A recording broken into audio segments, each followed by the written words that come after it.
structure.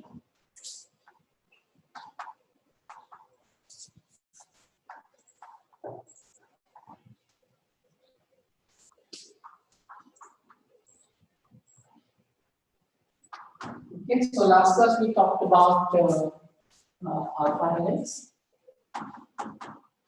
Okay, so if you have to write polypeptide chain of connectivity, yes,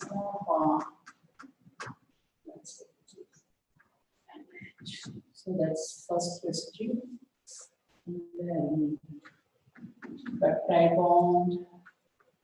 I'm not worrying about stereochemical things here at the moment.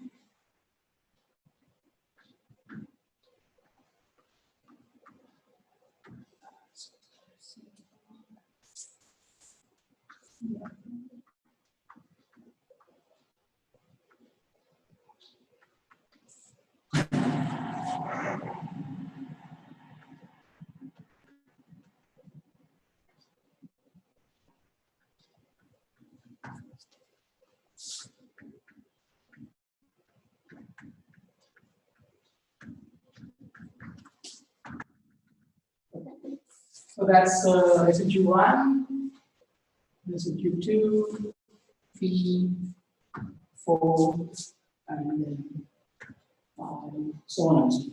Okay. So in alpha helix, so there is a hydrogen bond between the ith residues carbonyl oxygen to I plus 4. So that's basically fifth residues NH2, right? Okay. So if I have to write that, so then I can put this. So this is the hydrogen bond. Okay, and also we counted number of atoms: 1, 2, 3, 4, 5, 6, 7, 8, 9, 10, 11, 12, and then this is 13. Okay, so that is alpha helix.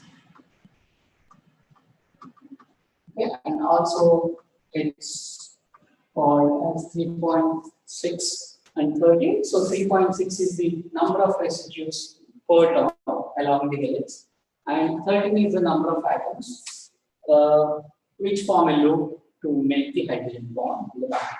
Okay, but there are other residues. Okay, for example, like I plus 3 also NH, I plus 2 also NH, right? Okay, and of course I plus 5 also NH. So these NH also of the amide can form in principle there is a hydrogen bonding. So then you call basically, so you have different cases. Okay, so you can make hydrogen bond with this, or it actually make even hydrogen bond with this. Okay, so if it is formed between, this is I plus 4 to I, okay, and if it forms with this NH, so then it is I plus 3 to I. So then this is called 3-10 helix. Okay, so again it forms helix. This is right-handed helix, and 10 is because now you have 10 atoms. 1, 2, 3, 4, 5, 6, 7, 8, 9, 10. So 10 atoms in the loop. So that's why 3-10 helix. And if it forms hydrogen bond with the I plus 2, okay, I plus 2 to I is the hydrogen bond. So then you have actually 2-7 helix. Okay, so 7 is called, now you have 7 atoms which form the loop.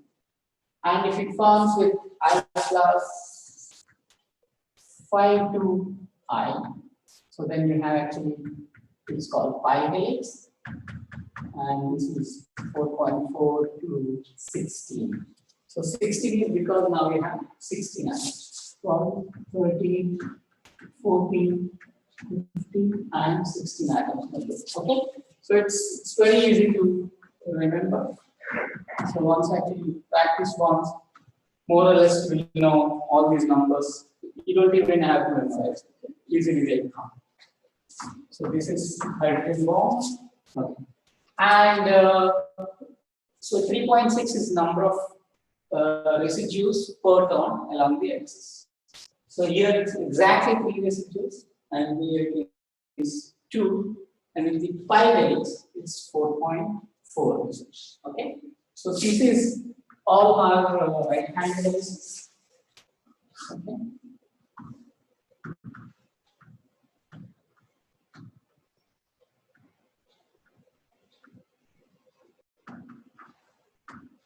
Okay, and of course, the alpha helix is more stable. So now I'll share screen. Okay, and then show you.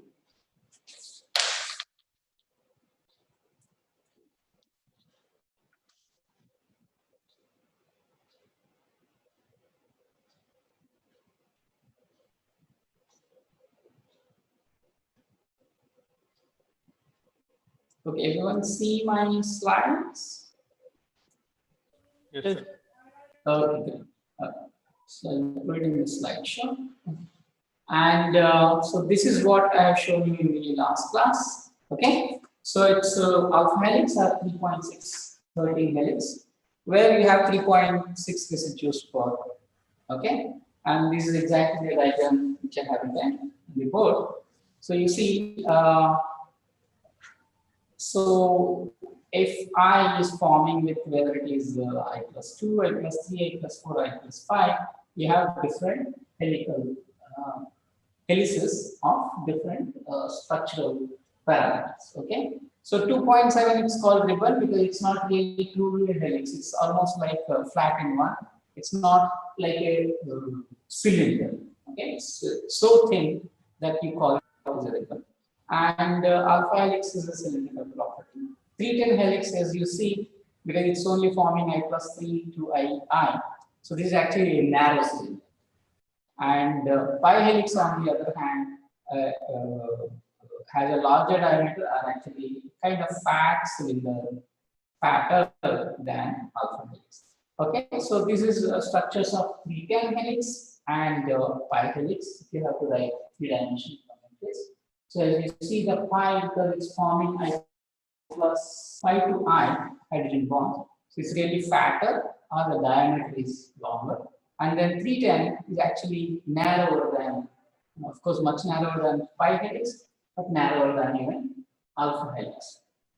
Okay, so here the hydrogen bond is as indicated in previous. So let's say if you have to just think about from the geometrical point of view. Okay, so let's say if you have here the structures are shown cylindrical structures where n at the bottom is indicating the number of residues per complete turn. Okay, if you see the second from the right, second from the left, n equals 4 means that there are 4 residues which complete one turn. As let's say any point on the cylinder, if you walk along the helix, you come along at the you complete one turn, and that requires exactly 4 residues. Okay, from here to here, 1, 2, 3, and then 4. You exactly use this. Okay, so the raise for one complete turn is called pitch. So that is 5.4 angstroms for alpha helix. Okay, that's defined as P. Okay, and so rise per residue is basically P by 4 in this case. Let's say if it is only 3 residues which require to complete the turn, so then you have a narrower cylinder because now you have diameter is narrow, and which will define again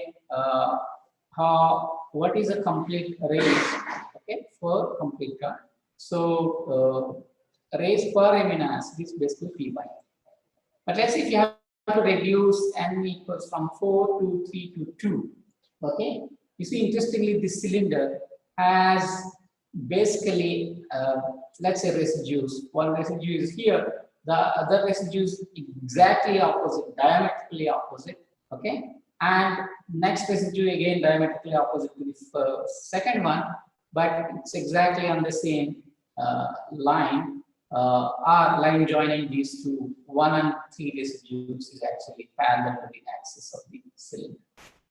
Okay, so here n is equal to 4 and 3, you have helicity or handedness. So you can have the right-handed helix, for example, shown here, or you can have a left-handed helix. Okay, so shown basically n is equal to -3 means that only handedness, sign B indicates handedness.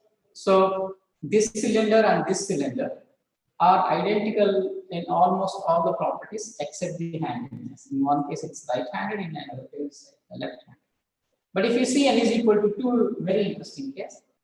So handedness actually disappears. Okay, it doesn't have any handedness because you have atoms in a zigzag form. Okay, going from one side of the cylinder to the diametrically opposite, and then coming back to the same side, going to the diametrically opposite. Okay, so in that sense, so this n is equal to 2 residues per turn is basically a flat structure and it loses handedness. Interesting cases are, for example, the one on the left. So where you have 5 residues to complete one turn, but they are actually closed, means they are forming a ring type. So where again you don't have any handedness, I guess, unless you move one of the points with respect to, unless you break that circle and then open in either in upward or downward fashion, then the helicity will become. Okay, P is equal to 0 because all atoms are in the plane, so there is no rays. Okay, okay, so that's one thing. So now let's say coming back, we have now studied structures like 2.7, 3.310, pi, and alpha and pi. Okay, so these are helices. So here the number of atoms are 2. Then alpha 310 helix is 3, pi helix is 3.6, and sorry, alpha helix is 3.6, and pi is 4.4 residues per turn. Okay, so let's say then what will be the structure for, let's say, if you have only 2 residues diametrically opposite. Okay, so that's this special case. So then you can't have any hydrogen bond because now the residue actually lying on opposite sides of the cylinder. So then you have CO and NH, they don't really form any hydrogen bond within the structure. So then you need to actually support this hydrogen bond structure somehow. Okay.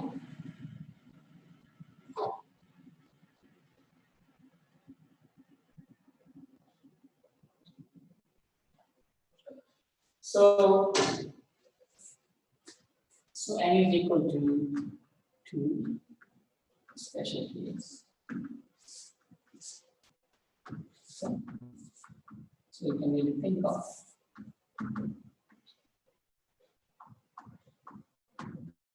So it's not exactly cylinder, but it has a flat structure. So because now the CO, okay, so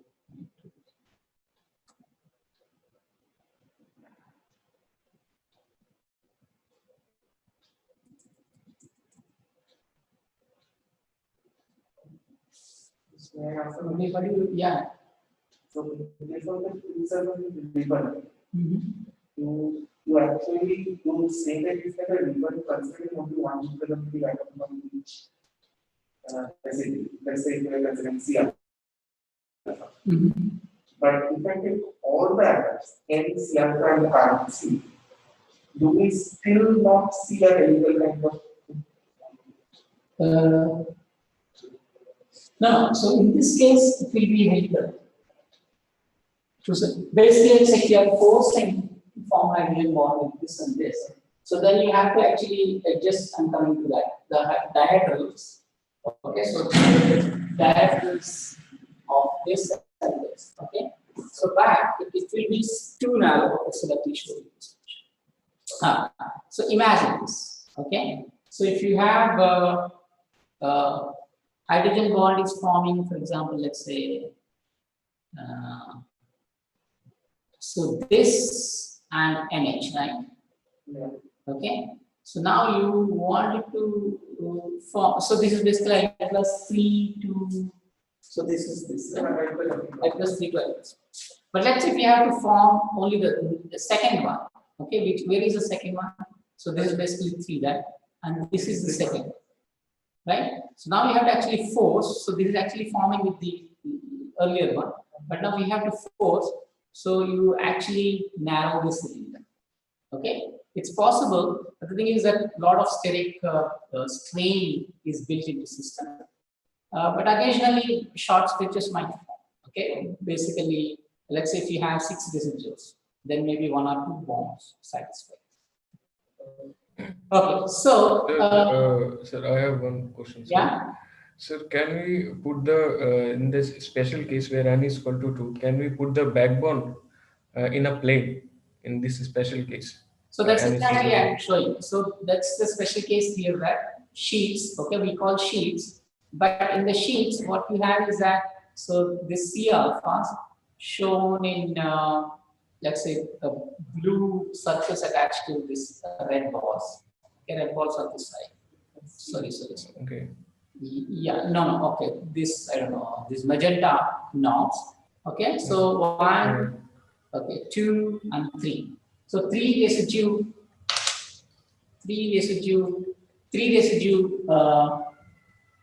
sheets are shown. Okay, so this is a polypeptide chain. So this is N terminus and this is C terminus. Okay, so you have 1 C alpha, second, and then 3 residues. Okay, and these are like zigzag. You see, if you join this and this and this, so they are kind of zigzag. Okay, and almost on the same plane. Okay, so that's the first thing. Because of that, now none of these COs or NHs, any of them, cannot really form hydrogen bond with the within this strand. Okay, because they are almost far away from each other. So then to form that hydrogen bond structure, so that you bring in the stabilization, you bring, okay, put it on CO on one strand is aligned with NH on the other, individual hydrogen bond. Okay, now almost all CO and NH can be really satisfied. Okay, half on one side and half on the other side. As shown here, all NHs and COs form hydrogen bond on either side with 2 others. Are actually opposite in sense, means that this is N to C from top to bottom,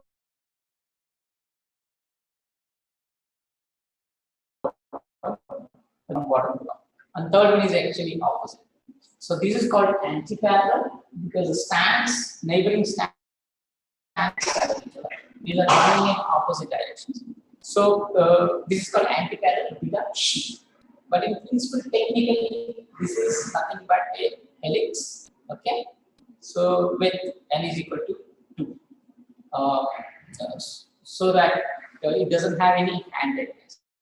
But in another scenario where the same individual strands, okay, which are flattened, can actually form hydrogen bonds with neighboring strands in the same direction.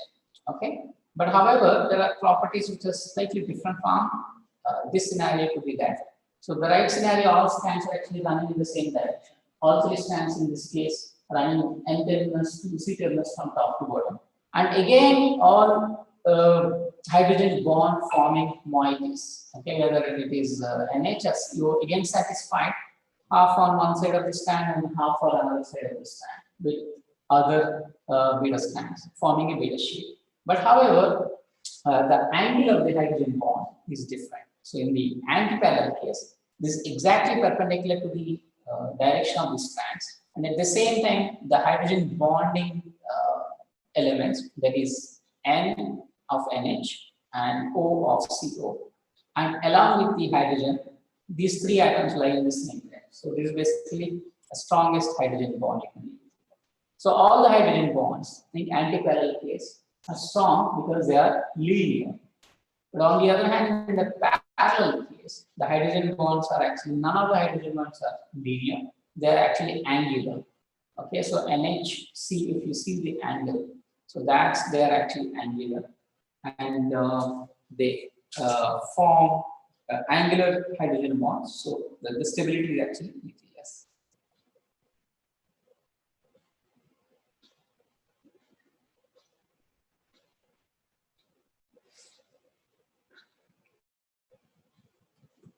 Okay, so that actually completes kind of majority of the second structural elements which are actually found in proteins. Okay, so majority belong to the alpha helix, most stable of all these things, and beta sheets, both parallel and antiparallel. So residue proton is basically beta sheets, it's 2, 310 helix 3, alpha helix 3.6, pi helix 4.4. Raised in terms of nanometers is also actually given here. So alpha helix is 0.15. This is for one residue. So if you multiply 3.6, then you will get 5.4x. So similarly, actually, you can really see the raise for other things. And the longest ones are the beta sheets because they're farthest along the helix. Okay.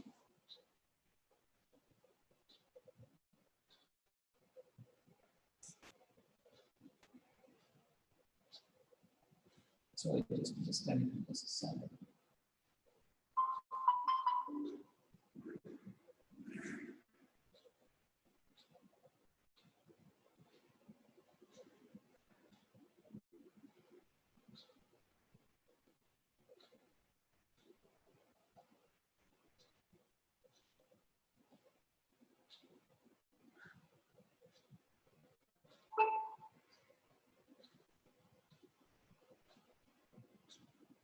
so, sir, I have a question. That in the, we have seen that the amide bonds are quite rigid because due to this resonating structure in the amide bonds. So when the alpha helix is forming, they are coiled around the axis in a certain manner. So is there any angle constants that they can? That's the next point actually I'm getting. Okay. So now we know residue proton and rise proton we can actually understand.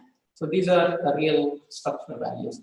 Number of atoms in hydrogen bond, again we understood 310, 10, alpha helix 13, pi helix 16, etc. Okay. So then how do we? Okay. So then why? So this constraint, why certain structures are possible and the others are not. Okay. So how do I go back to the video? Sir, I have a question. Yeah. Alpha helix, so one polypeptide chain is coiling and the forming. So in the beta sheet, is there two polypeptide chain or one just folding back and the hydrogen bonding is occurring? Sorry, what is the question again? So in the alpha helix, this is a one chain that is coiling. But in the beta helix, if we see, so there is a parallel or antiparallel, is two polypeptide chain, or it is one just rotating back and forming. Okay, so I'm going to explain that. Yes, in all the helices, whether 2, 7, 3, 10, alpha, or pi, so basically helix is actually doing like this. Okay, so you have helix, and then hydrogen bond is between the residues, okay, on the same helix.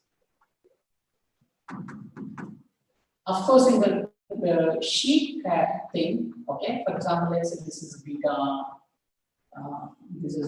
strand, okay, where so the hydrogen bond is satisfying between two strands, right? So this is beta sheet. So now these strands, okay, can be adjacent to each other. Okay, so let's say if you have,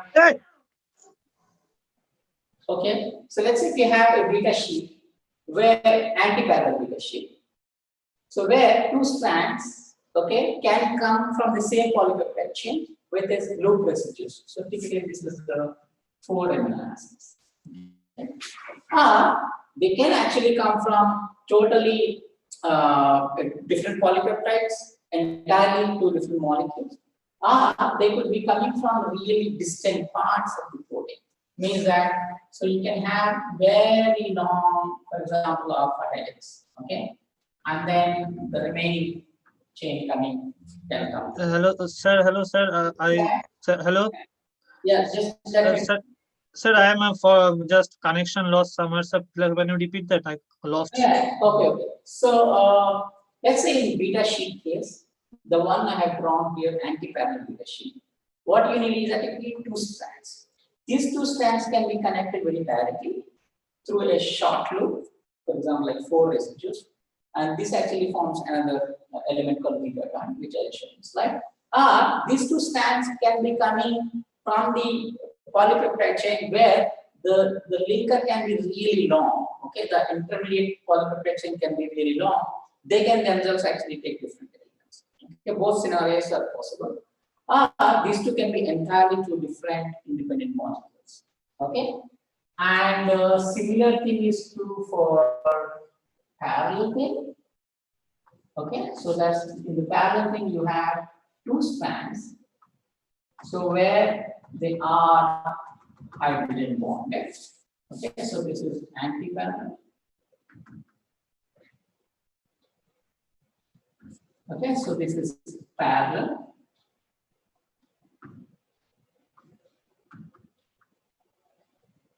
So again, in this case, you can really think of scenario where these two can be coming from the same molecule. But you can't have a loop here because if you see the sense, so this is like N-terminus to C-terminus, then this is going in opposite direction. So definitely you cannot have a very short loop, either this end or that end. But then you can have a long another peptide chain, which can have again intermediate structure like helix, and then which can run into this opposite direction. So which is forming, let's say, very complicated structure. So in that sense, these two strands can come from the same polypeptide chain, but the loop needs to be really long, which can have its own independent. Okay, but in the case of anti-parallel, you can have a really very short loop stabilizing this structure. Okay, so then coming back to question, so then what are the other properties which you can actually really put as a constraints are constrained to actually get these structures. So let's go back to our amino acid connectivity. So you have a C alpha, okay, and you have N-terminus, and then you have a carboxylic, okay. So N, H, and then C alpha, okay, and then C alpha, so on and so on, okay.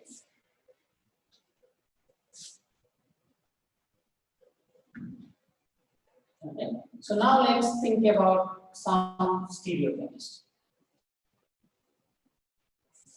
Okay, so let's think about now stereochemistry.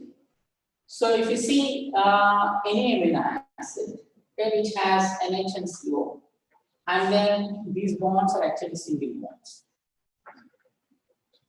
Okay, so basically entire moiety is along this axis C alpha carbonyl carbon. You can actually rotate both moieties on axis. Same thing is true for amide nitrogen and C alpha. So the moieties along this bond C alpha and on either side you can actually rotate. So these are actually now single bonds. So you can really think of diameters. Okay, so that's phi angle and that's a psi angle. So you can really define two diameter angles to actually see what is the relative orientation of the moieties along these bonds. So what about other bonds along the backbone? So again, so this will be phi and this will be psi. So only other bond which is left along the polypeptide chain is basically bond between the carbonyl carbon and amide nitrogen. Okay, so this bond is peculiar.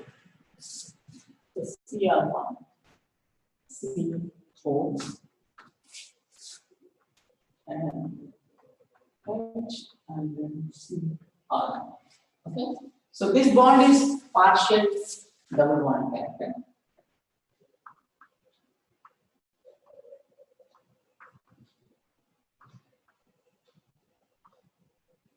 Has a partial double bond character in the sense that so the lone pair, which is on the nitrogen, can be pushed into this bond so that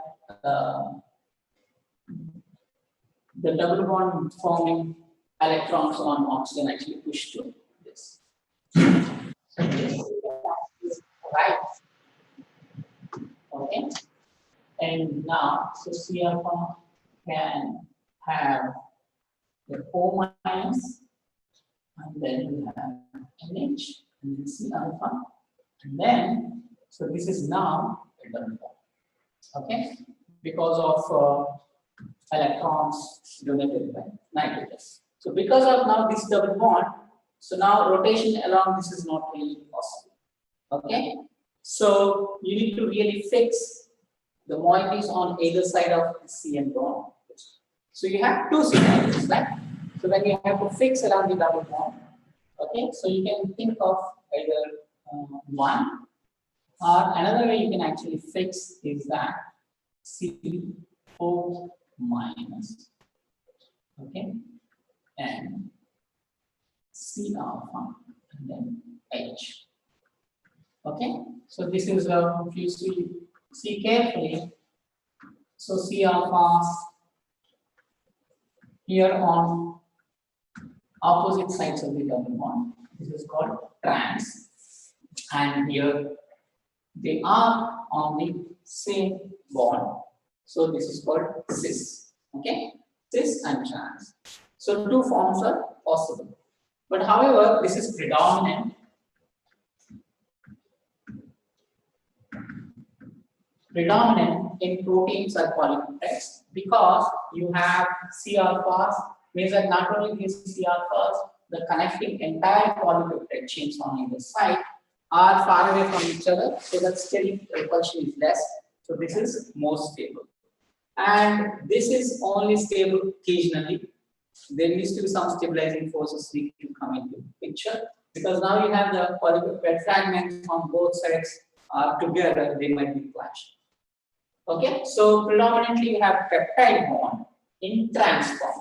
So coming back to this structure, so now because of this thing, so you can actually write this is a partial double bond character, and this C alpha on trans form is more or less fixed. So if you have to really put this structure, okay.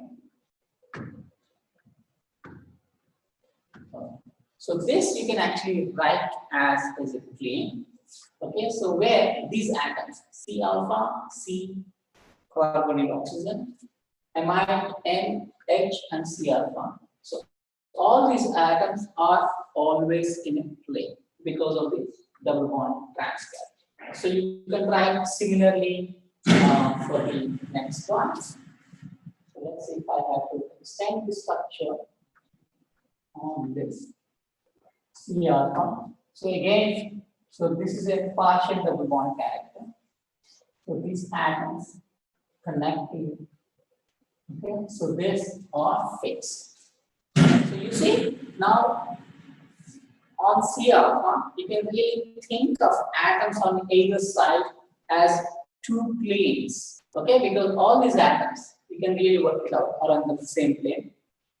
All these atoms are getting together on the same planes. So these two planes are connected at C alpha. Okay, so these two planes need not necessarily be parallel to each other. They can actually orient. Okay, so that orientation is basically phi, which dictates that how much actually the plane rotates, and then phi on this side and psi on this side actually dictate. Okay, so then now we can really think of what are the possible angles for phi and psi. Okay, so another way you can actually visualize this phi and psi. Sir, I have a question. Yes. Sir, psi and phi, I mean, what are we basing? I mean, what is the psi equal to 0 point or phi equal to 0 point? That's exactly. So now we'll work it out. Okay. So Okay. you know what is Newman projection formula, right? So one of the ways to actually visualize this is that. So these are the dihedral angles. So how many minimum atoms and how many minimum bonds you require to define a dihedral angle? Three. Three bonds. Three atoms. Three bonds. Yeah. Three bonds. Three bonds, Three bonds. three bonds, four atoms. Three bonds, so that's four atoms, right? So let's think about what are the. Let's say if I want to define phi. So what are the four atoms I have to worry about? Okay, so amide nitrogen, and then C alpha. Okay, and then yeah. So the previous, so this is the angle actually I'm looking at. Okay, so then I need to have another atom this side. So that's carbonyl carbon. Okay, and on this side, the corresponding previous molecules carbonyl. So these are the four atoms which I need to use. Okay, so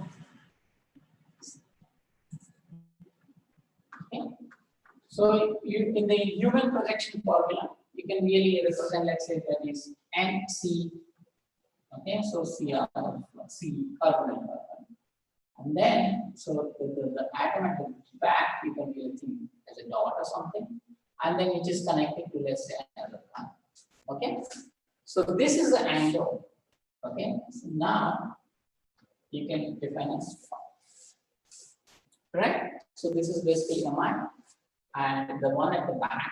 Okay, the one circle is actually C alpha, and then this carbonyl carbon, this carbonyl. So similarly, you can actually define for psi.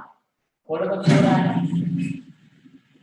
Okay, so four atoms are N, C alpha. Okay, so then thinking at C carbonyl carbon and N. And this is the bond actually I'm really looking at. So in the Newman projection again, you can write C alpha connected to N. The other atom is actually C and then connected to N. So this angle is psi. Okay. So you have actually four atoms, three bonds, four atoms, three bonds. Only the one case is that the one adjacent to the C alpha is phi. The one on the other side is actually psi. Okay. So now we start writing, let's say a dipeptide. Okay. And then work out all the scenarios. So what happens? So okay, what is the range? Phi. Okay, so minus 182 plus 180. Okay, basically the possible range.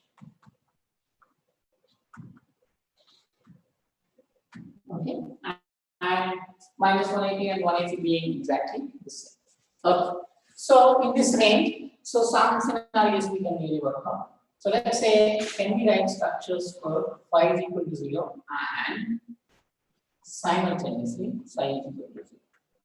So how does it really look like? So let's see if I have to write on this case 0 means that so you have N C and C. The other one is exactly falling onto back to okay. Let's see if I look at sideways. So then you have C alpha, and then you have exactly. But this can be angular, but all are in the same thing, right? So this is C. So basically, all are atoms in the same plane, and both are same side of this. So this is phi equal to 0. Everybody please. Right? Because this is falling onto the same thing if you look along from let's say left to right into the board. So same thing you can actually write two-dimensional thing. So you have let's say C alpha and then CO and phi equals 0 because when you are looking at here like this, so these two atoms on the same side of the bond, and all atoms are in the plane. So phi equal to 0. So now you have to actually combine these two pictures to get phi equals 0, psi equals 0. Everyone is following so far? Yes, sir. Yes, sir. I'm not confused. Okay. So the thing is that once you mentioned that from one C alpha to another C alpha, all the atoms are on a single plane. Let's go back to that structure.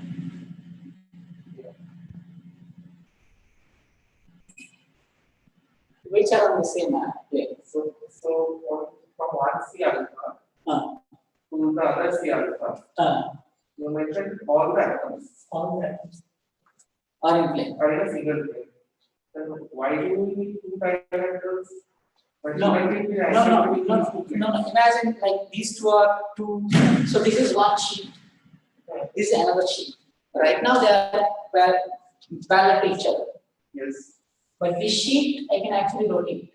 Yes. So that's one angle. That's one angle. What is the necessity for the second angle? Second angle with respect to this as well, right? Okay. So both can be. So it's like two sheets. They're connected at one point. Then I can just rotate the sheets. Okay. And one angle definition should be enough. How many sheets are there? Right? No. So again, you see the points. Okay. So again, I'm rotation, but the sheets can go like this as well. Sheets can go like this as well, right? Okay, so you're considering twisting motion as well. Yes, that actually built in because of this. Okay. So now let's say we have worked out separately what is phi equals 0, psi equals 0. So if you try to combine these two, so what will really happen?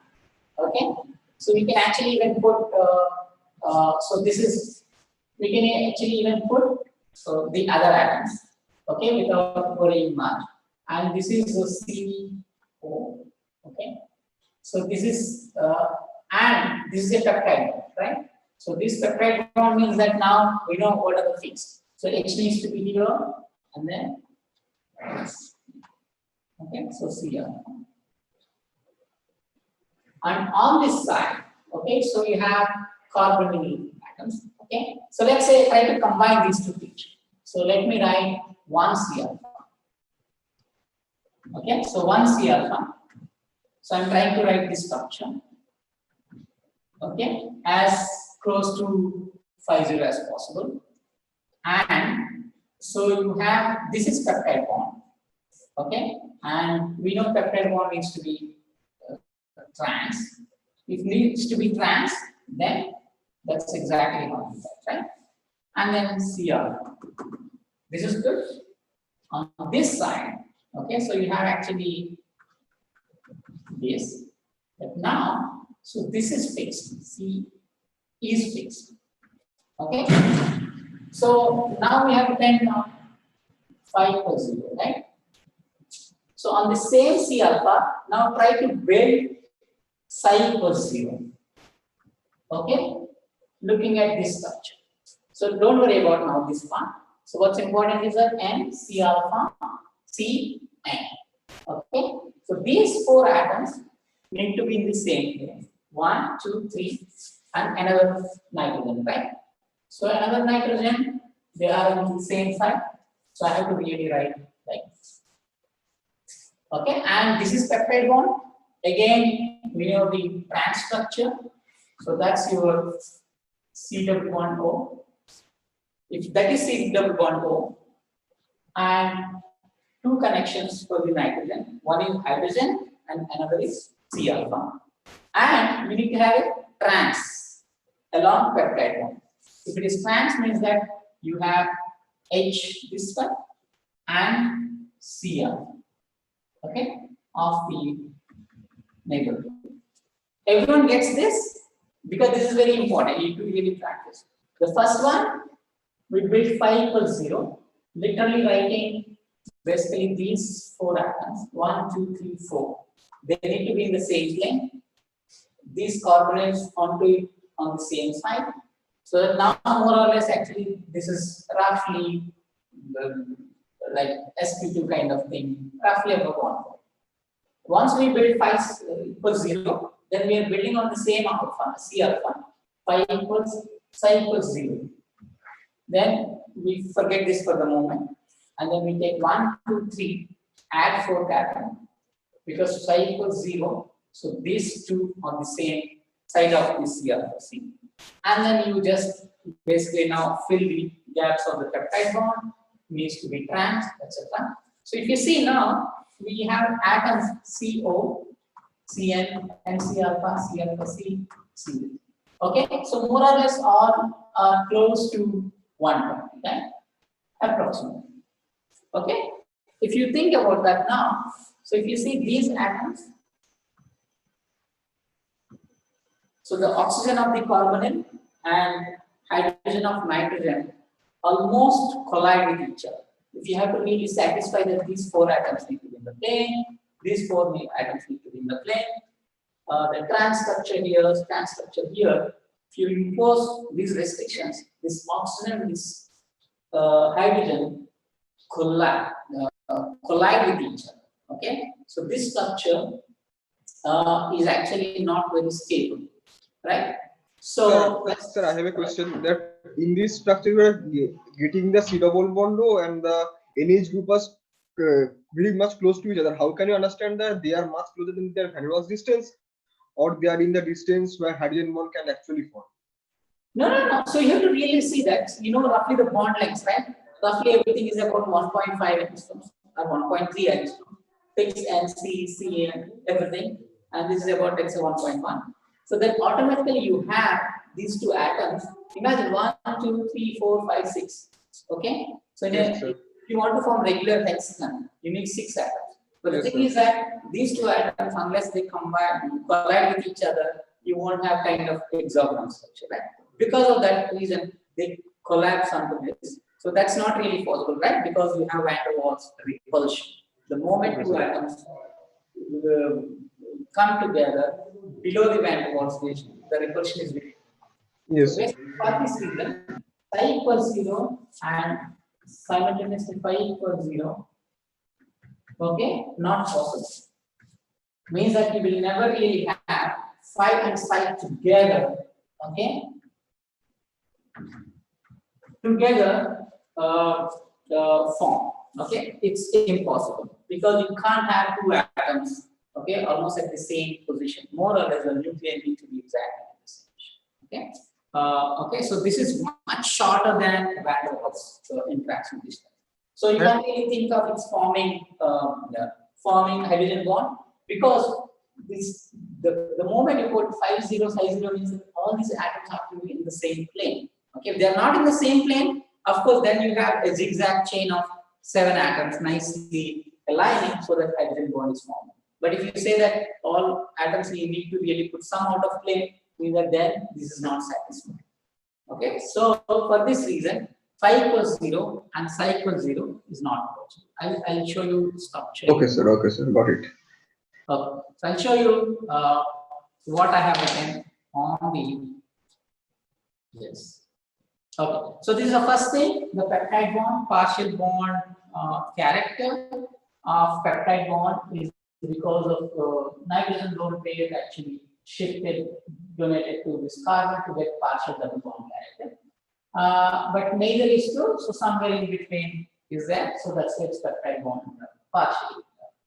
Okay, so whatever I have actually explained on the board is nicely shown here.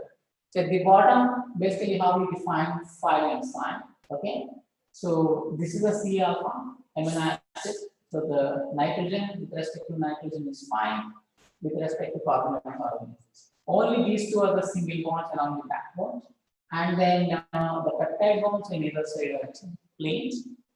So the atoms of the peptide bond which are in the plane are NH, okay, and C alpha. Okay, so C alpha to C alpha, all the between atoms. Okay, so so this might be clearer if you see that why you need, okay, both orientations are actually possible. It's not just one orientation. Okay, so now let's put some scenarios. Okay, so this is exactly what I have explained. So if you try to put phi 0 and psi 0, satisfying this is 0 and this is 0. If you put literally these two dihedrals to 0, then more or less 7 atoms form kind of hexagon with carbonyl oxygen and amine nitrogen almost falling on each other. Okay, and the spheres are given here roughly about the van der Waals radius spheres. You see that the overlap is so high that repulsive, they are repulsive. So this structure is almost never possible. Okay, so and what are the windows for phi and psi? Like -80 to 180. So now you have to really think of taking an amino acid and then see that if I put, let's say, another phi and psi, okay, you can really work it out that which phi psi might be possible. So this is exactly what Ramachandran has done. Okay, so Ramachandran plots, which we know.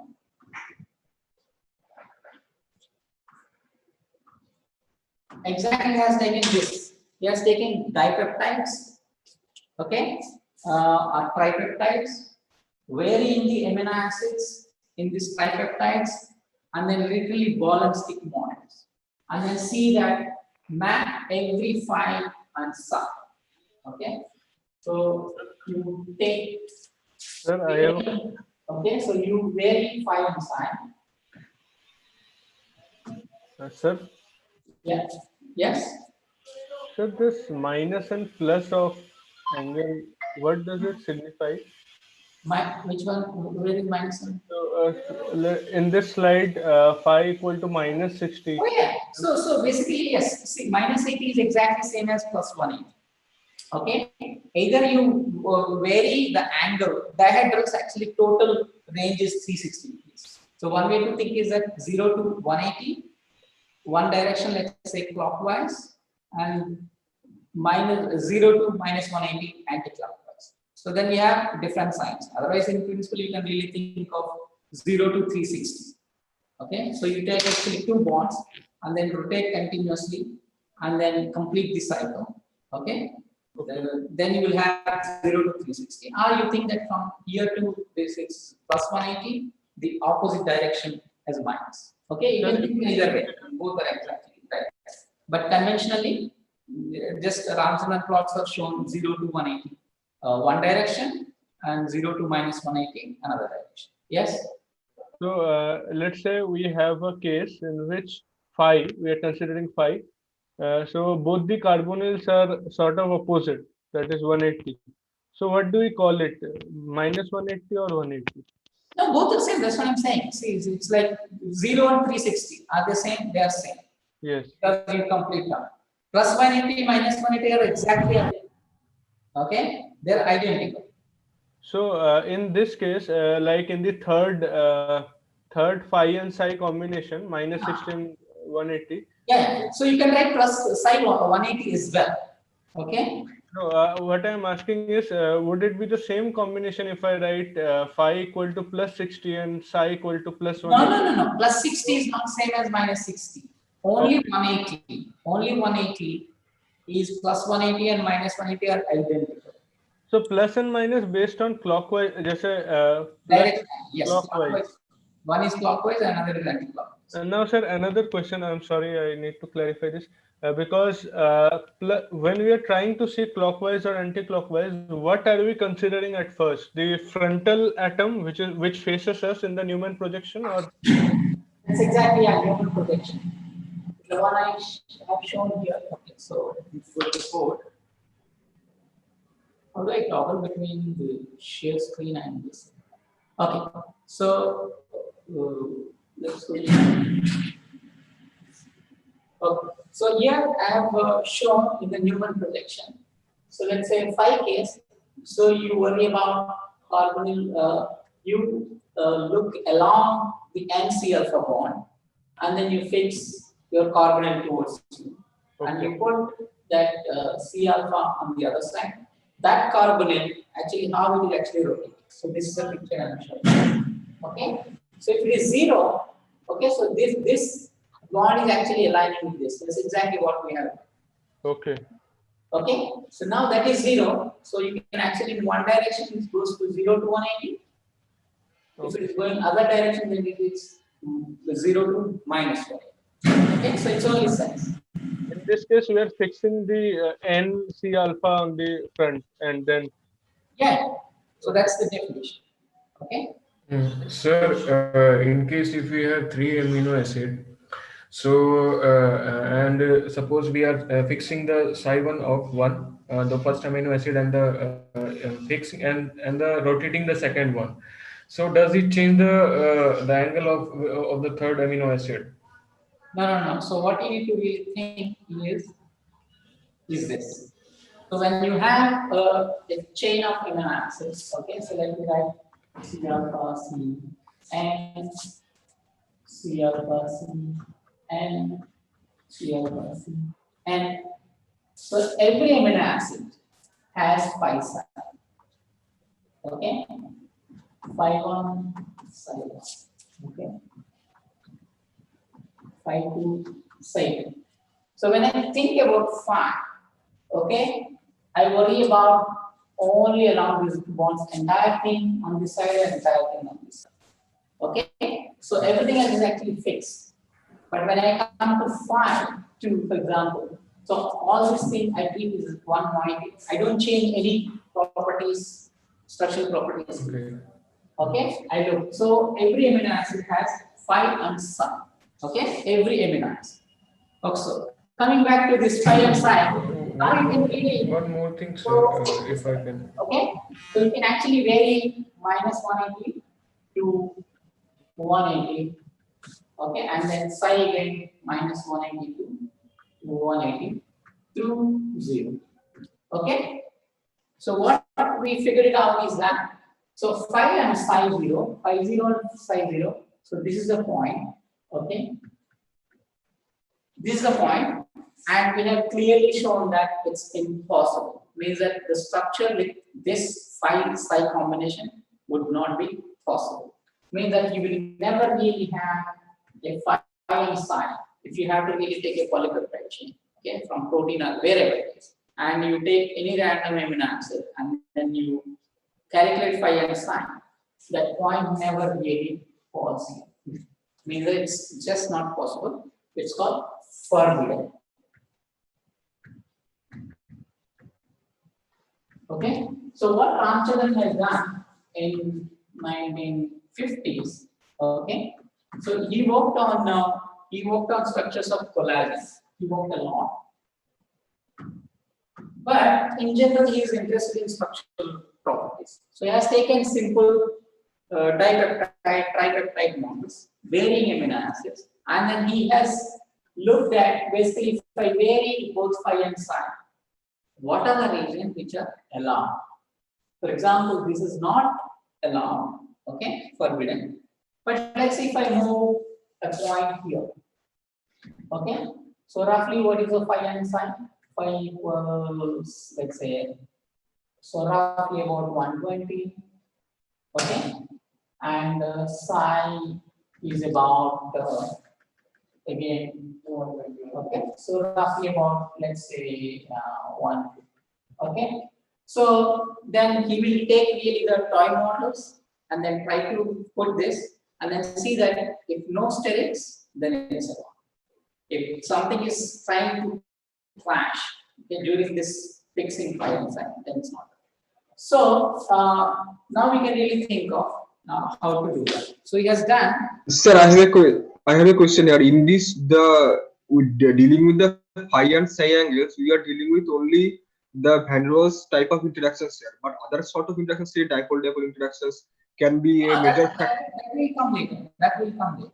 Okay, so that's of course additional thing. But here we are looking at even without worrying about side chain. See, in this argument, nowhere your side chain actually came into picture, right? Even without worrying about the side chain, you clearly show that this point is forbidden. You don't really require any side chains. Okay, without even looking at it. Okay, of course, if you impose now, so that's the next point. Okay, so this is another picture actually clearly shows that what is psi and phi, and then how this uh, let's say we have longer polypeptide chain. So then you have this C alpha has its own phi side, another C alpha you have phi side, the third residual, etc. Okay. So now for every amino acid you can plot this. So looking at see rough bond angles, this is exactly what we work for, right? Okay, without even worrying with the finer details, simply looking at rough bond lengths about let's say 1.2 to 1.3, you can really think of this as clashing. So this is not really possible. So similarly, you can actually think about other scenarios. You can really see other ways you can actually really work out our phi equals 0, you know. So we should work out this phi equals 0, psi equals 180. Okay. So phi 180, psi 0. Okay, phi 180, psi 1. Because these are these scenarios you can literally write structures like this. Okay, without even worrying side chains. Okay, in some cases of side chains will collapse. That's different. Okay, so now look at the simplest polypeptide chain. Okay, what is the simplest amino acid? Glycine. Okay, glycine has a side chain, just 2 hydrogens. Okay, so no complicated side chain, simplest. So if you make a polypeptide of glycine, so let's say imagine you have 100 residues of glycine. So you have 100 C alphas, and then you have 100 pairs of phi and psi. And then you can really see that, okay, so what are the regions, even for diglycine and triglycine, if you think, and literally make the toy models, and then see that what are the allowed phi psi. That map itself is actually restricts here. Okay, what is shown is fully allowed. Okay, means that these are the regions. So where is phi 0 and psi 0? So this is a position, and this is not allowed at all. Okay, white means it's not allowed. Only marked regions are allowed. Okay, so even for glycine it's not allowed, and other amino acids not even possible. So only allowed regions are actually somewhere in this corner. Okay, 180, 180. Okay, minus 180, 180. This. And this asymmetry comes because of the connective. Okay, the molecules are not really, I mean, symmetric in terms of the bonds. C alpha doesn't have asymmetry on either side, right? These are asymmetric molecules. One is amino and this. And of course, you can. This is looking at basically a rigid van der Waals radius. And sometimes you can actually allow little bit overlap of the van der Waals. You say that, okay, clouds can really clash with each other to some extent. Then you increase a slightly larger amount that's actually shown in green, but not really much. Okay, and so I always like to demonstrate this in this case. Is so this okay, so this I need to do in slideshow. Okay. So typically I like to do this. Okay, so kind of what are called rotational transformation. Okay, so I take it, I make it this small. Okay, so I make it copy this. Okay, so now I will actually change the chirality of the molecules. Okay, so here, say actually change. So when I change this, okay, so I flipped along along the vertical axis. Okay, and now I flip along the horizontal axis. Okay, so I don't know if it is visible to you guys. So I have done 2 transformations. And then to convince you that you can actually see the letters, they're actually flipped. Okay, you see phi and psi, and then when I flip on both sides, what is the flipping means?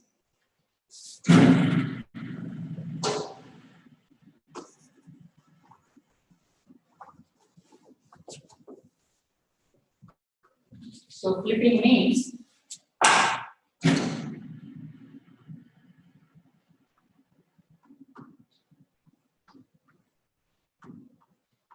okay, just change the sign of the angles.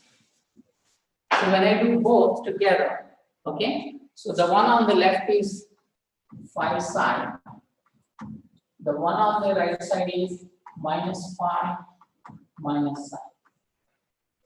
Okay, so they are actually identical. Meaning that if you flip both, you will get exactly the same structure. Everyone is convinced here, the graphs will look identical. If I just erase the axis, you would not see any difference. Everyone got this? Yes, sir. Okay, okay.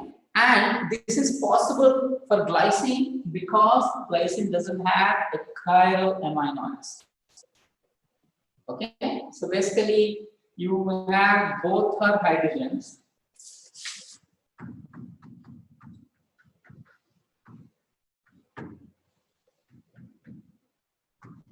Okay, so because these two are hydrogens, so we have actually a mirror. Okay, so we have that, but that's not true for alanine. Okay, so glycine, this is a map which is actually possible. But let's say if we go to slightly next complicated amino acid, that is alanine, adding a CH3 group and also making the C alpha chiral. So this is what really happens. Okay. So you see the map which you have seen in the previous case, most of the region, I would say roughly about 40 to maybe even 50% area accessible. So now that is drastically reduced. You know, you see anything wide. Okay, for example, this side, all this thing, which is not possible. Meaning that if you take a trialanine, this angle is not really possible. For example, this is possible here, let's say phi 90 and psi minus 90 is here, is possible, but it's not really possible. Let's say phi 90 and psi minus 90, absolutely it's impossible. But on the same token, but what's possible is that phi minus 90 and then psi 90. Okay, so the thick blue region is the regions which are actually perfectly aligned, and a lighter shade means that that's allowed with little flash. Okay, so little flash means that this region is allowed with little flash, and if you relax that with a little bit more, then this region where actually psi is 0 and phi is actually varying between minus 0.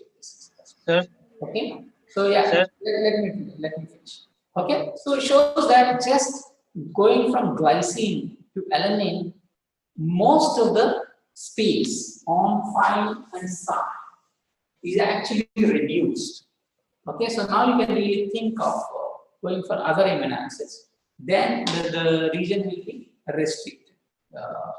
This. And also, this graph is not now symmetric. So this graph is symmetric along both diagonals. Any diagonal, if you take, it's actually symmetric. Okay, both diagonals, because you have both are hydrogens. So the mirror image molecule can actually overlap with this. Okay, in principle. So that's why there is no chirality. So that's why the maps are similar. Symmetry along the diagonals. But the polyalanine, the moment you replace one with a CH3, so then you have a chirality coming in. So the mirror molecule is not same as this. So that's why there is asymmetry even in the phi side. Okay? Okay, a question? yes, sir. Yeah. Sir, plus 180 in a psi and plus 180 is in my 5 is generally that is the equivalent to minus 180 and minus psi and phi. So why the plus 180 in psi and phi are not occurring for alanine? No. So what you have to really see that in the two-dimensional map, okay, you cannot really connect.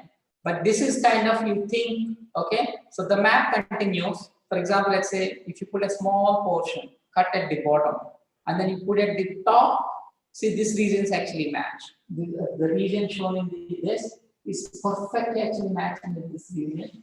And you see the small blip here is actually continuing. Okay, and it's the same thing on the right side.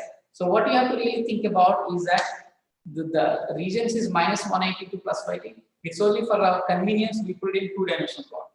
Otherwise, you can actually think of rolling the sheet, okay, this square along both axes. If you do that, you will get actually a kind of sphere where minus 180 is and plus 180 coincides, and then both on phi and psi side. Okay, in principle, you can actually put this on a sphere, and then you have a continuous surface. That's again next diagram which I'm going to show you actually will convince you. Okay, so And sir, one more question, sir. yes. Sir, is this polyalanine polyglycine is like for alpha helix beta sheet all considering? No, okay, so that's the next slide. Wait. Okay, this is only just thinking at what are the all possible phi psi space which can be accessed. Okay, so glycine we know, let's say 40 to 50%, but alanine is much less. Now let's see that we have learned so many structural elements: alpha helix, pi helix, 3-10 helix, 2-10 helix, anti-parallel, beta parallel. Okay, for all these secondary structures, we worried about only the hydrogen bond connectivity. Obviously, if you have to have certain hydrogen bond connectivity, so you can't really have for all these secondary structural elements, only certain phi and psi are possible, right? Okay, so certain phi and psi are not possible. Let's see that what are phi and psi will give you these secondary structural elements. Okay. Yeah. So in case of one way, you for polyamorous. So you have like a long chain attached to the C alpha. Yeah. And there can be times for certain specific values of pi and psi, where the C alpha or the side chains clash. So do we expect a difference in Ramachandran plot? If I go from let's say diagonal to triangle, to pi. So one thing is that if you assume that because it's a polymer, if you assume that all amino acids have exactly the same pair of pi sign, then the structure will be identical. Yes. But then individual amino acids can have slight variations. Yes. Okay, so then they will fall into different regions. So let's say if I select let's say out of 100 I have polymer 100 elements. Let's say I select the 50 element. So 1 to 49 it can have 85 signs. It will cover the whole space of 5 signs, right? Okay. Yeah, so Ramachandran, this plot shows that only allowed regions. It doesn't really guarantee which one it is actually forming. Okay, allowed region means that disallowed, you can forget about it. Means confidently it doesn't matter what structure it takes. It can be random coil, beta sheet, alpha, anything. Those regions are forbidden. Okay, not allowed. Allowed regions, now you have to really think that. Okay, my structure is let's say alpha helix. All residues form alpha helix. So then you have only one set of phis. Yes. Let's say all residues form beta sheet. Then you have only one set of phis. Now actually we will see in the next plot. This is like they only quad chemistry, but it is the pi and psi. And then they are seeing that all other structures where it forms and then they are just counting that. But this value of phis, these are the number of structures that form. That's what Yeah. Okay, so now let's see the next plot. Okay, so where exactly these secondary structural elements which we learned actually fall into? Imagine, let's say, all my residues form a right-handed alpha helix. Okay, and we know the properties of right-handed alpha helix: 3-point residues per turn, 3-point residues per turn, 5-point and 4 angstroms per turn, and 13 atoms will form perfect hydrogen bond. And we have only all residues are actually form alpha helix. That's exactly this. Okay, what is known as alpha R. Okay, let us start small. Alpha R means right-handed helix. Means that what is a phi and psi now? So you can really see that my phi value is about -60, and my psi value is about -70. Minus let's say 50, -50, and minus 60.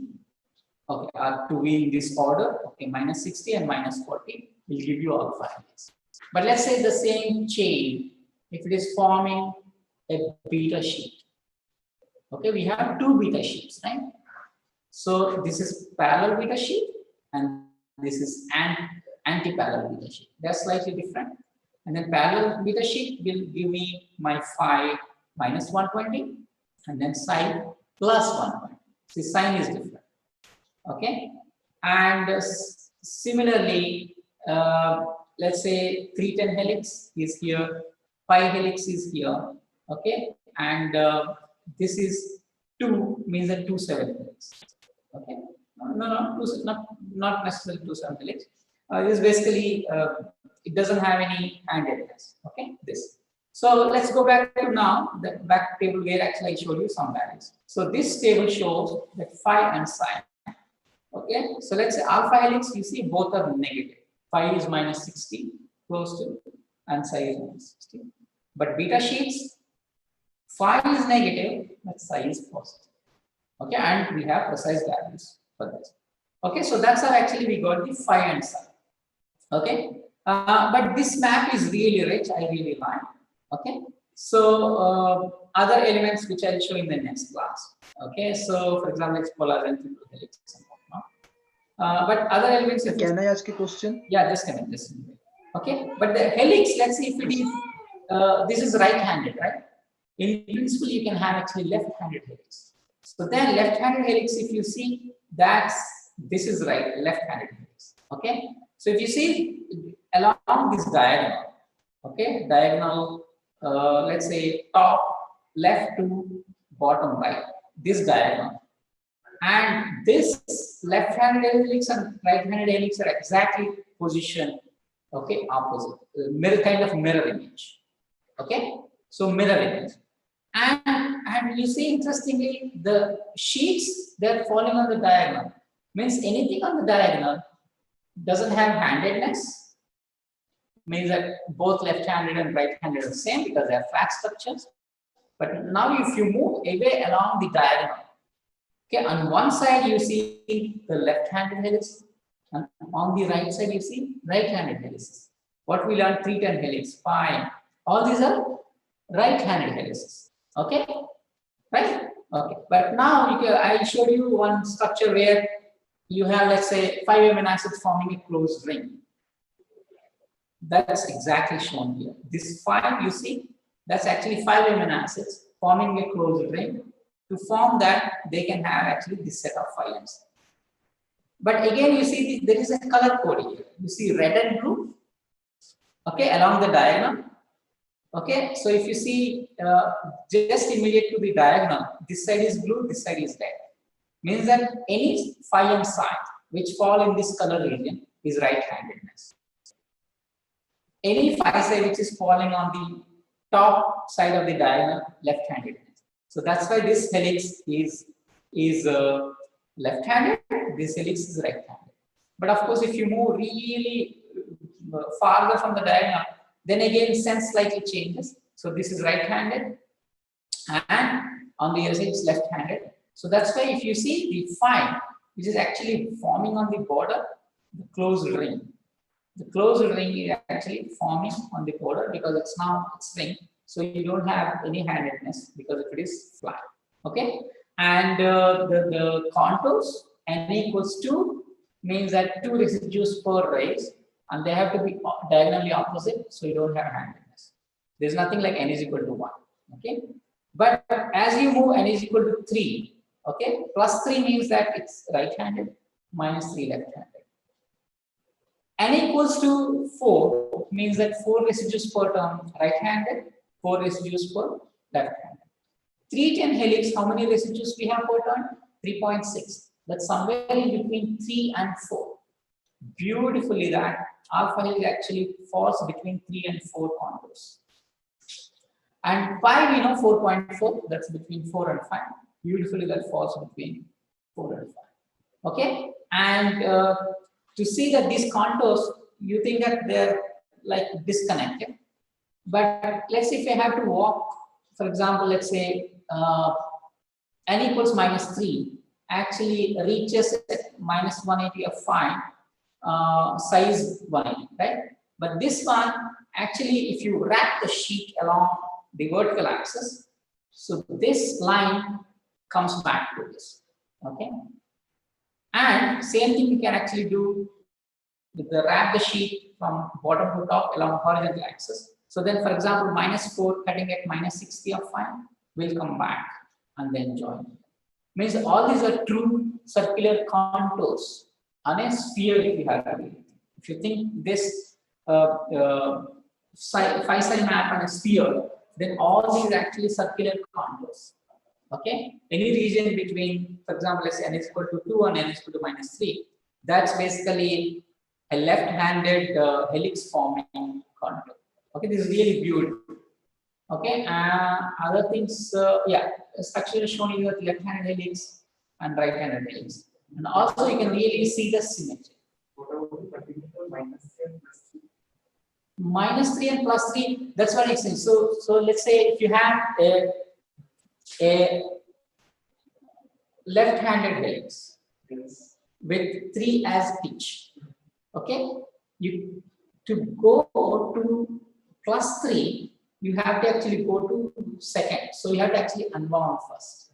So unwinding means that, so you're actually going from this region to this region first. So you have to actually cross 2 to go to minus 3. Means you have to flatten first. Okay, you have to change the handedness, right? So you have to change the handedness. You have to actually unbound first, make it as a flat, and then wind in other direction. So then that's a kind of, let's say, walk on Ramachandran map. Minus 3, for example, here. So you need to somehow change your phi sign. That actually you go through flat structure, then you change handedness. That again explains the diagonal, separates your right-handed and left-handed. The diagonal, on the diagonal, you don't have handedness. Okay, so this plot I like because this is taken from a different book. So you know what is anti-parallel and parallel? Yeah, go ahead. Sir, can you once again explain the part where it's forming a closed ring that is also between an interface between right-handed and left-handed, as we can see, red and blue region. Exactly. Closed ring doesn't have any sense because it's basically all atoms, imagine, are on a plane. Yes. So then you don't have, it's basically going right direction or left direction. Okay.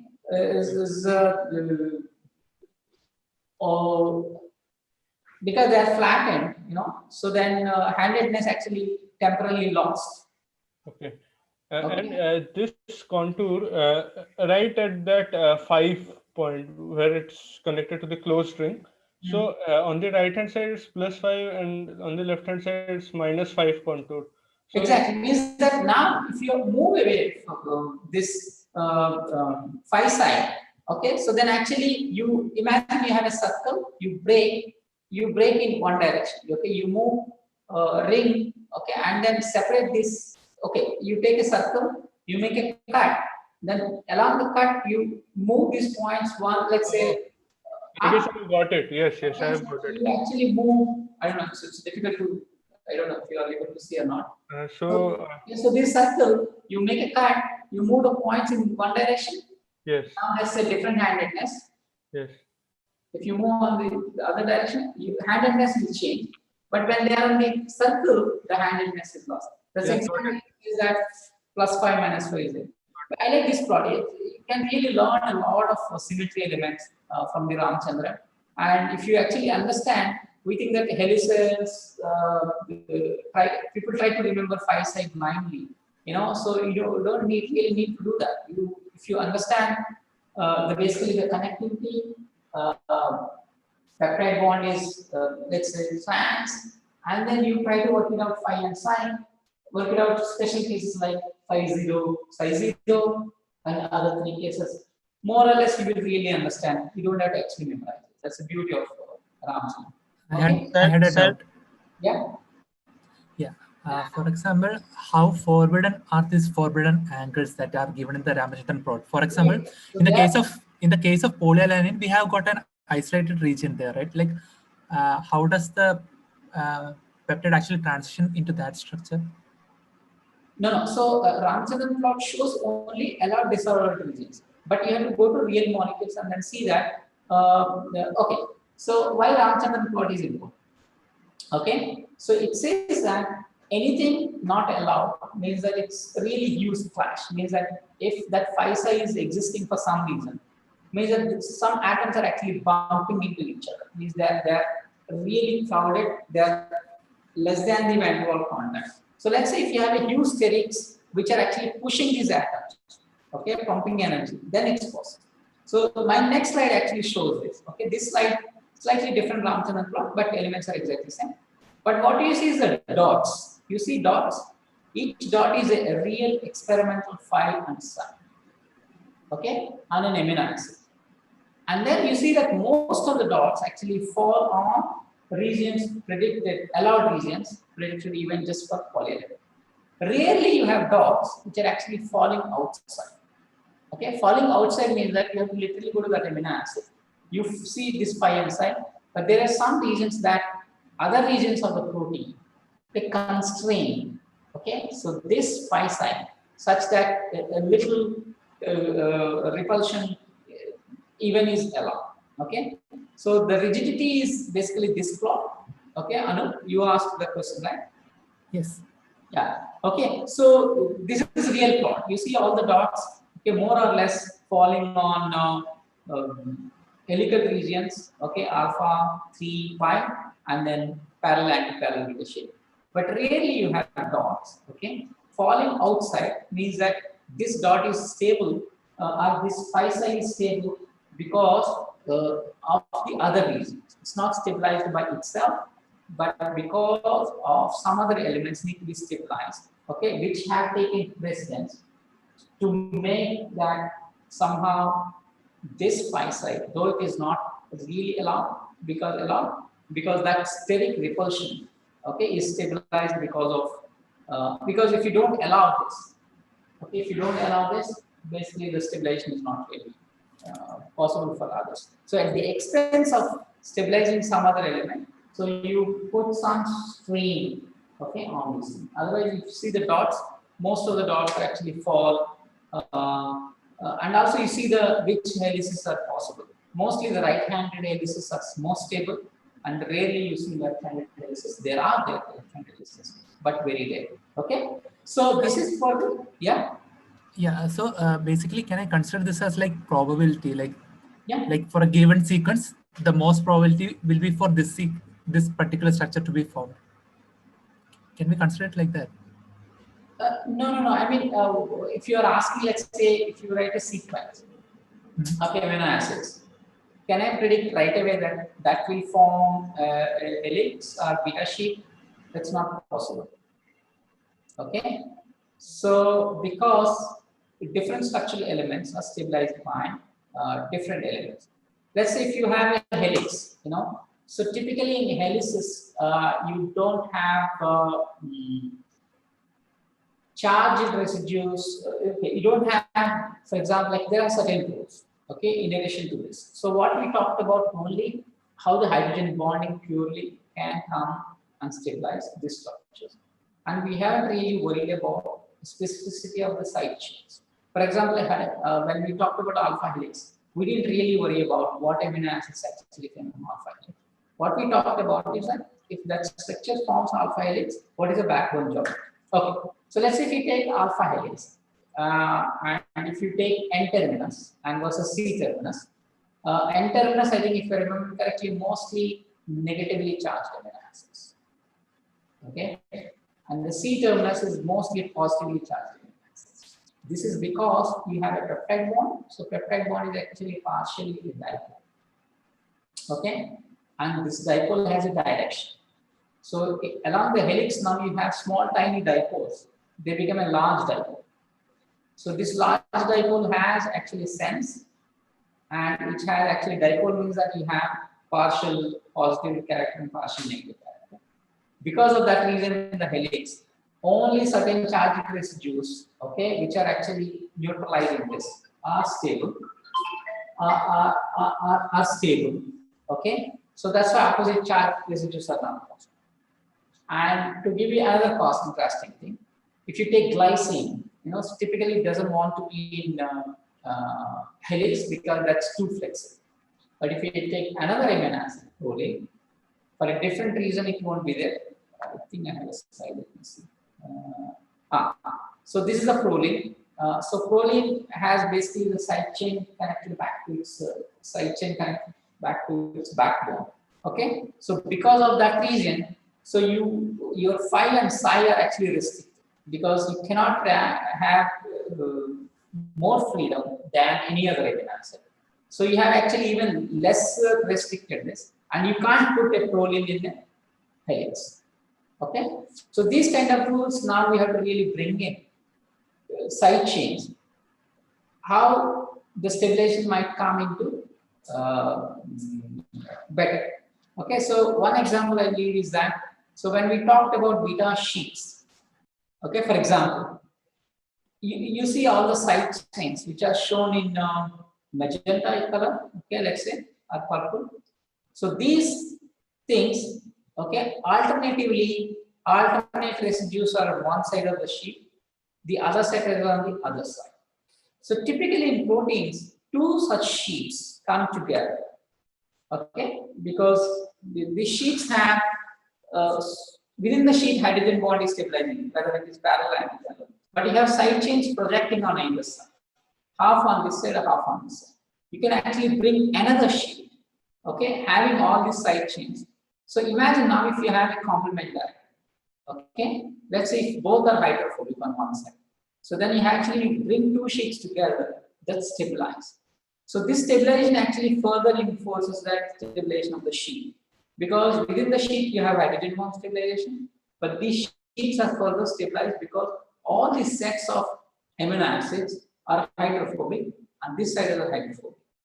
Shows that, for example, let's say we have a sequence where alternate residues are hydrophobic. Imagine alternate residues are hydrophobic.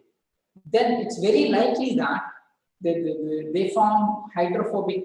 They form a sheet so that you have actually segregate all hydrophobics on one side, and you can think of the same sheet can complement each other.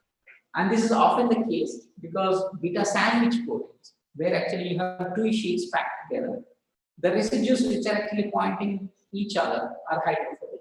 The ones on the other side could be polar or could be charged so that they can be exposed to angles. Okay, so shows that again. So you have to really impose certain other rules of side chains to see that which structures are possible. I think that answers your question. I don't know.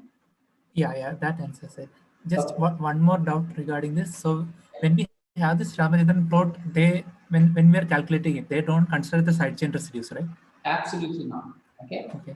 So if you just take the backbone and then let's say I stretch it, I relax it with no consideration with the side chain residue, is there any minute possibility that at one point there's a probability it can transition from one structure to the other structure? Like we have got, okay. Yeah, that's possible. That's exactly what we are talking. For example, let's say this few simulations actually one you can.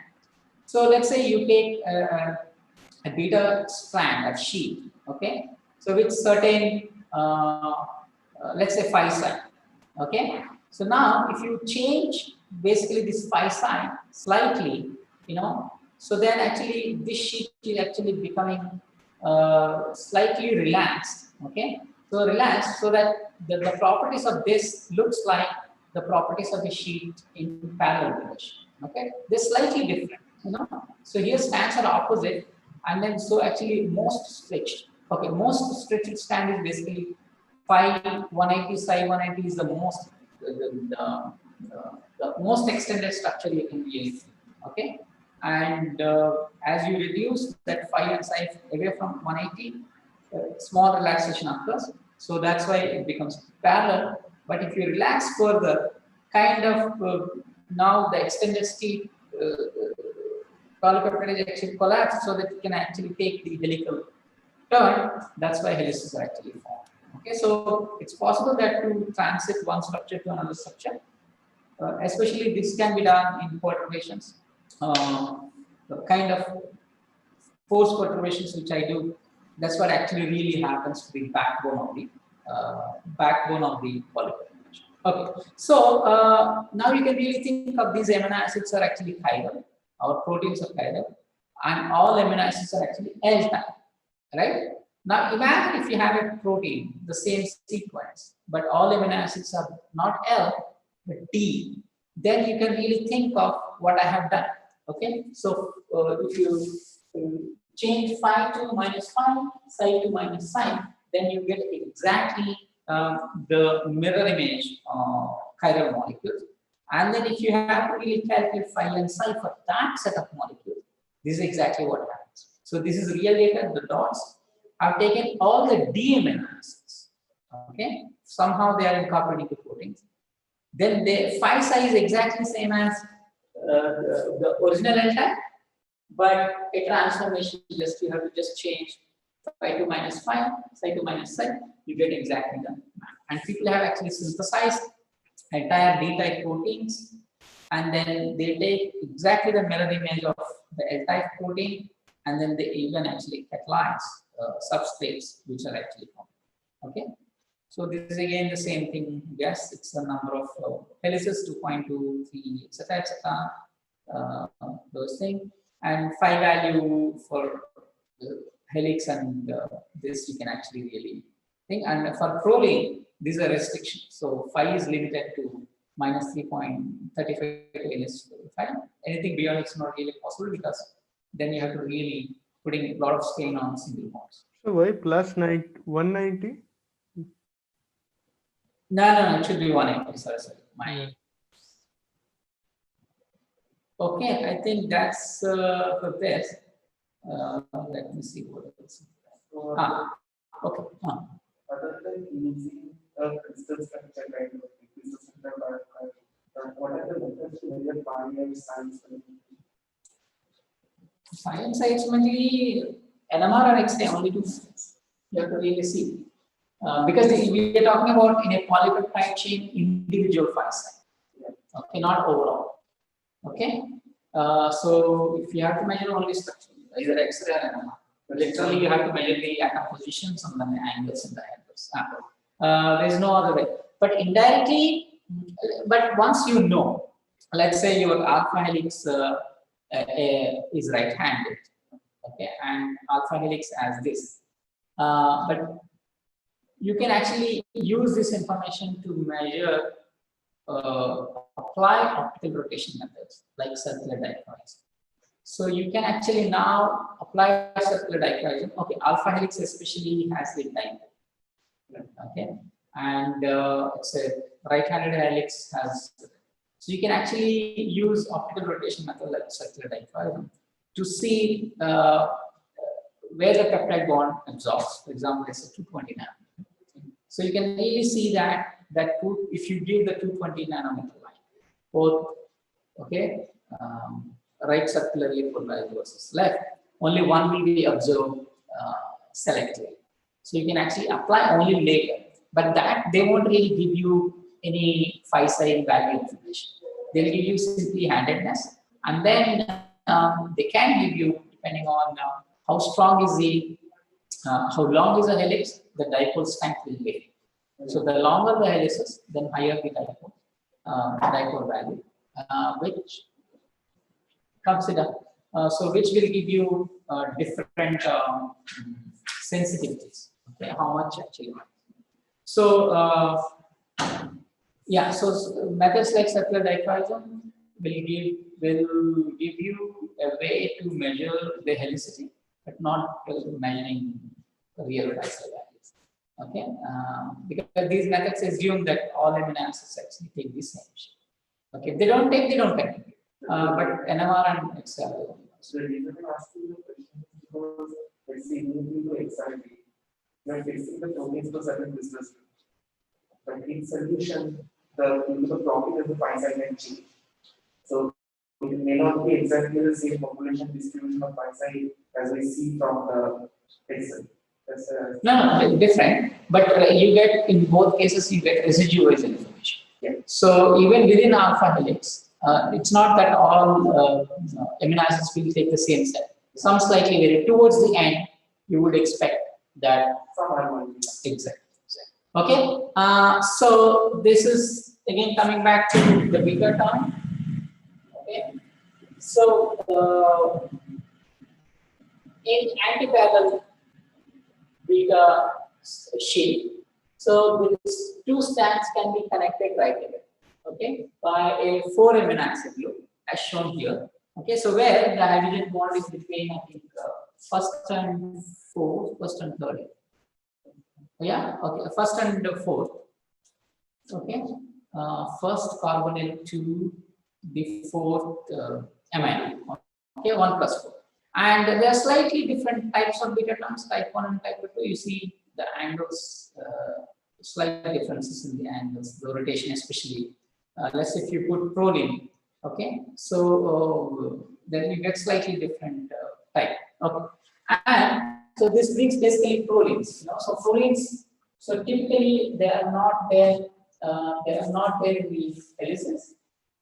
Okay, so but their prolines actually helpful in beta terms, because beta term is that we have to really sharply bend polypeptide chain so that two strands can come together. So that's actually prolines are really helpful. Prolines and glycines are actually very helpful because proline gives you a sharp turn and glycine is actually flexible.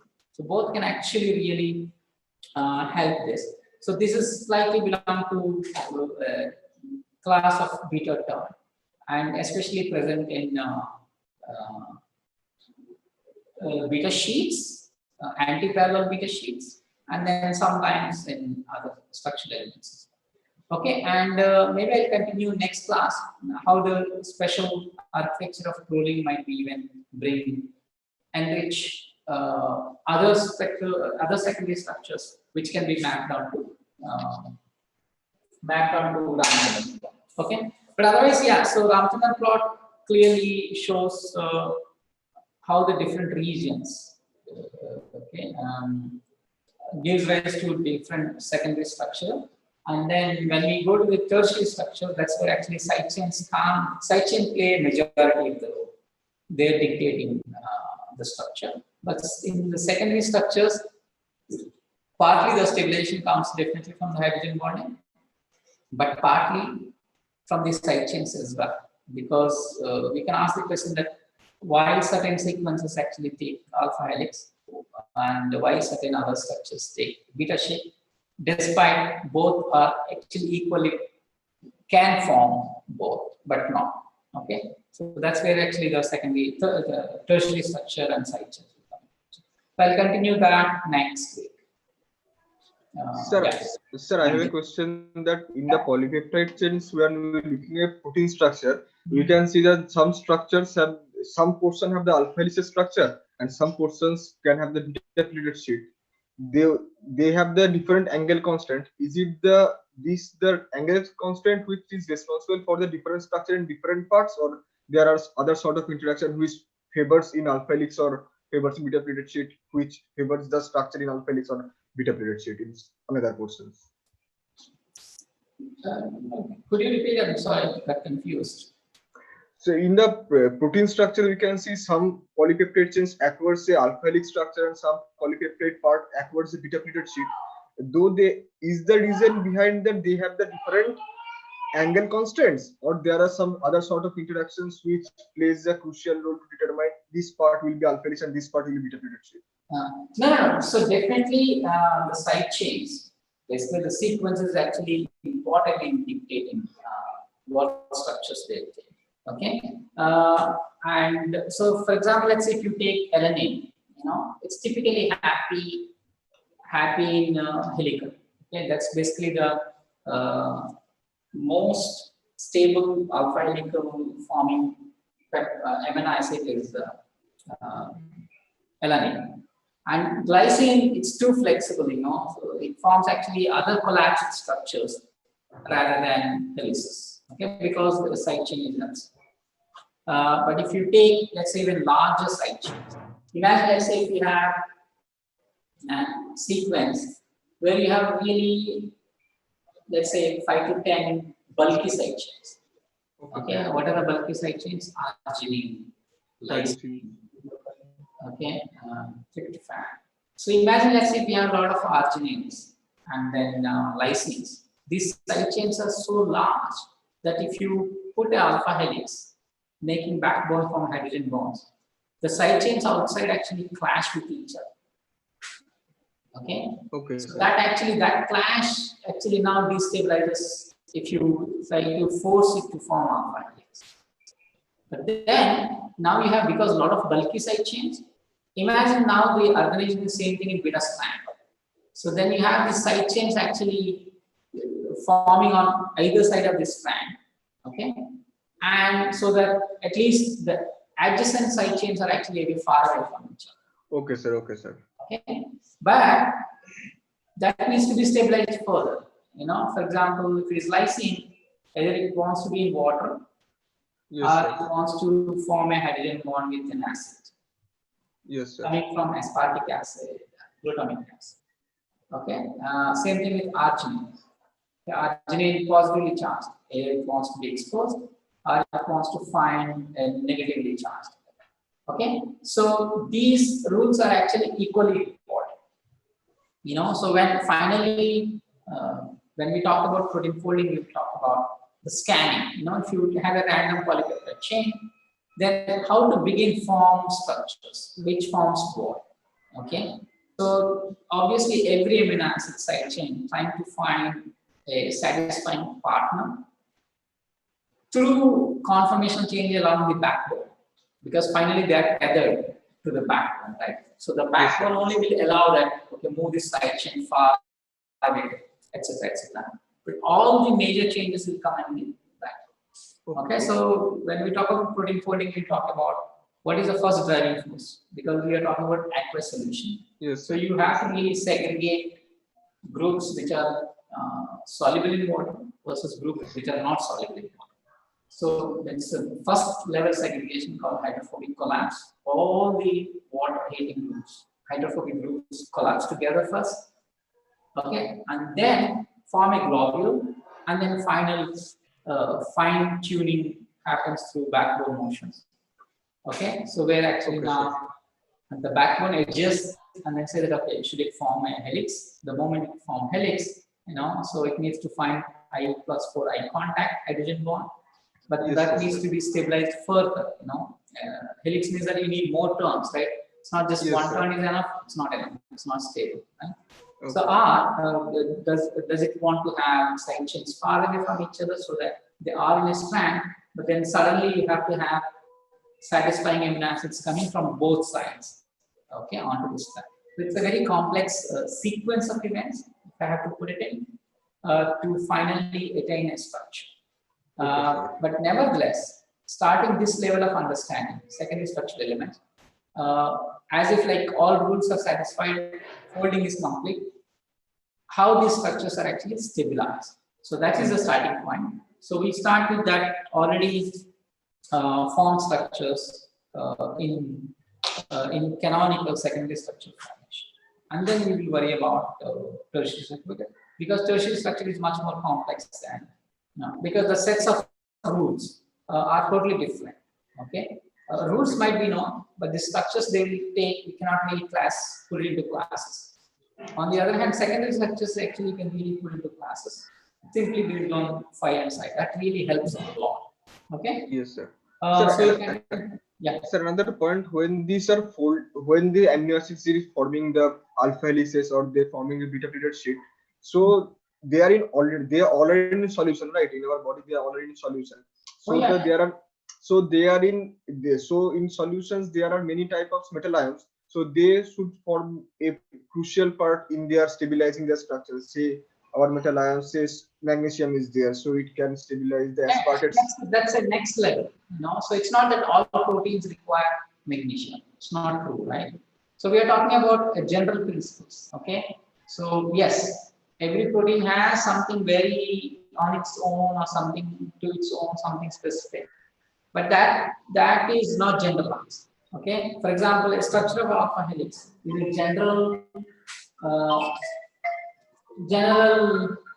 between all these things. Okay, we'll continue on Monday. Okay, thank you. Sir. Okay, sir. Thank you, sir.